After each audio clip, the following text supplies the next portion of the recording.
Joining us now is Nadine Mirchandani. She is Financial Services Transactions Leader at EY Americas.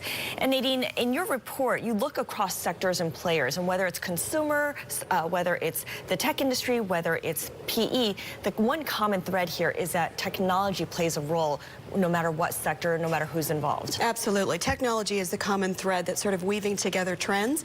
Particularly in financial services, we think about it in sort of two ways.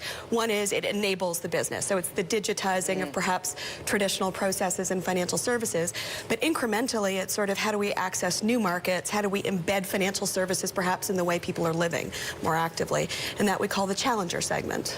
So start by talking about what we saw, because we've seen a sort of bumper 2016 in technology. Then we came into 2017. It was sort of quieter in the first half of the year, and then it picked up. What are the fundamental drivers then as we go into 2018 for the tech sector in particular? And I appreciate that it's broad in terms of the deals that we're looking at here, but is it all about gaining greater market share? Is it about that ad revenue driver as well? Well, if you think about sort of just key fundamentals, the stock market's at an all-time high. We've got potentially tax reform that is going to create perhaps some earnings impetus, adding to EPS.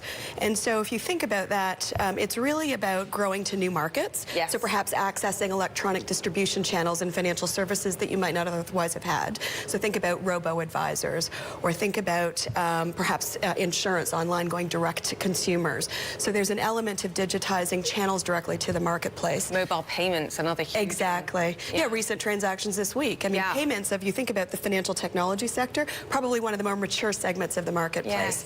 And, that's going to continue, I think, very much payment-driven sort of transaction marketplace right now. It's either accessing new segments of the retail sort of segment, or it's embedding payments in sort of the way that we live. If you think about perhaps embedding, you make a dinner reservation, and along that you pay, right? So it's really sort of changing the way we think about payments and how we live. Is the shift towards making companies bigger, or is the shift towards making them smaller and more distinct, more specialized? I think you see sort of two tracks. I think there's two strategies. So for the larger global financial institutions, it's sort of doubling down on the core businesses and making sure that they're reaching new markets. And so you'll see potentially overseas expansion. You'll see new markets and growth markets in that way.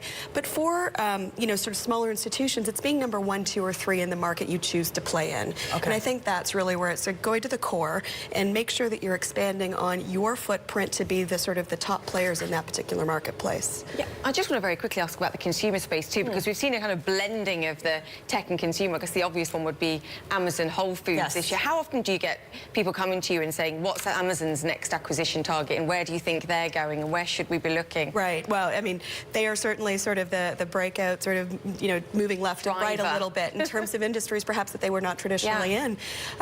It's whether or not tech companies enter financial services materially, there's a lot of barriers to entry, be it regulatory, be it complexity. So I don't think in the near term we're going to see a complete disruption, but I don't think that our participants in financial services should necessarily say that there's not going to be outside-in disruption into these industries. They very may enter these marketplaces, but I don't think it's immediate because the regulatory sort of environment is fairly complex around that. But nevertheless, any kind of mention of Amazon has people scrambling and worrying. Exactly. Let's talk about the players involved and who's providing some of the money here. Private equity, a big player, of course. You've seen that PE has been increasingly drawn to the tech sector. They have a lot of dry powder built up. They're ready to make deals, but the stock market has been rising and rising, so it may not be the best time. Well, it's a great question around valuations, right? So private equity sort of might not be able to compete with the corporates who are prepared to pay for synergies around sort of driving their core businesses.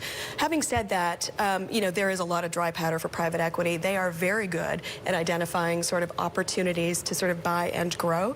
And so we will see, I think, a fairly active private equity marketplace, including sort of private equities trading to private equities that specialize potentially in technology or next generation sort of step change evolution in portfolio company development. So they're having to rethink their approach as well in terms of sourcing potential deals as well, given the level of disruption. Absolutely. And of course, a lot of the PE firms are run by founders, and those gentlemen are perhaps getting to an age where they're starting to retire and thinking about their legacy. So you're saying there could be a lot more PE players, new players on the scene as well. well. Absolutely. Well, you could see certainly that, but it's interesting. We've had sort of this founder monetization sort of strategy in the last little while as founders are thinking about exiting businesses and next generation succession.